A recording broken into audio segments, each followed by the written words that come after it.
Hello everybody and welcome back to the Azure Files episode 4. Season 2. Season 2, yes. Don't forget to go back and watch season 1, guys. Okay. Season 2, if you haven't watched season 1, chat to us. So yeah, it feels good to be back here. I see your shirt's a bit different today.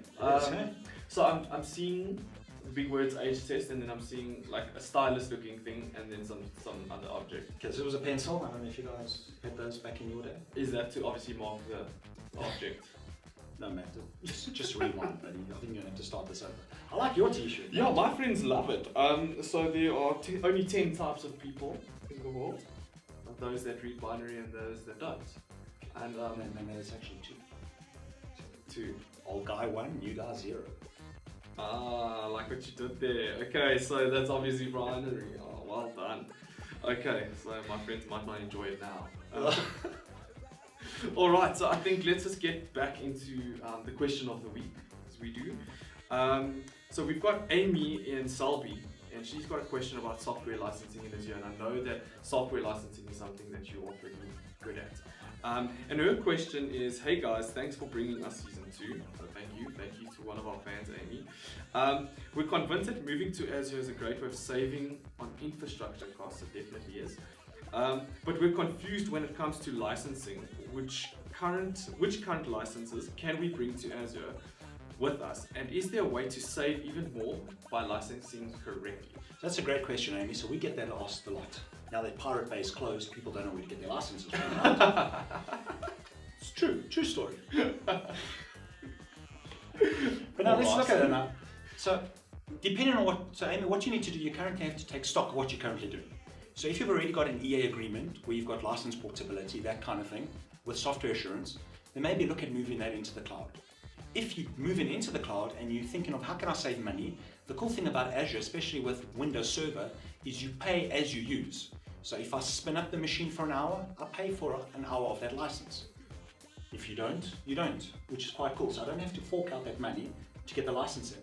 Another really cool thing is SQL. We know a lot of guys use SQL. Also with high produced benefits, I can use my on-prem SQL license in Azure. But then also might work out cheaper depending on what you're looking at. Yeah. Do I spin up SQL and then pay for that license depending on what I want to do? Yeah, look, I think that from the perspective that I also come from on the architectural side, is that everything in Azure is scalable. So the infrastructure, the resources, all of that kind of thing, it just makes sense for a hyperscale cloud provider to have licensing that can be scalable as well. And I think that certain mechanisms, like you've just mentioned, help get the license scalability that we need. So it definitely does help. I mean, I see a lot of the time that when I move certain environments, depending on feature sets once again, to things like SQL as a service, there is quite a big cost saving on licensing there. So yeah, it obviously just depends on what features are needed, and can SQL as a service accommodate that? So talking about features, so in the store you have something where a lot of the vendors, like the firewall vendors, they have something called bring your own license. Yes. So what happens is you can talk to your security provider saying, I currently have an on-prem firewall, I want to kind of move that into Azure.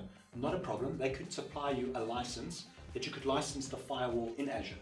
Some of them you have to buy new, some of them you can coexist. So that's another cool feature. Have a look, go into the store, see what currently you're running on-prem that you might want to take across, and speak to your vendor, and you could bring your own license. Yeah, and I mean, you are always more than welcome to chat to us, because we do work with a lot of current vendors that offer BYOL licensing in Azure. Docker is also another BYOL licensing type in Azure. So there's quite a few things that we work with, and we can always put you on the right path in attaining that kind of product. So Amy, I hope that answers your question. Have a look at the options. There's a lot of options out there. If not, drop myself and Matt a mail, and you don't have to write it down. You can actually type it out. We will help you. We'll gladly help you, assist you with that. All right. So now we move on to the geeky fact of the week. And did you know, under United States copyright law, it was a bit of a touchy one, this, where most software licenses are registered, did you know that? I'm Pirate Bay. All software is copyright protected. Is that the right to copy? In source code as also object code for. So that is that's quite interesting. I didn't know that.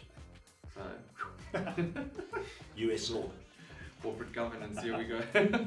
Guys, thank you very much for joining us this week, and please do not forget, subscribe.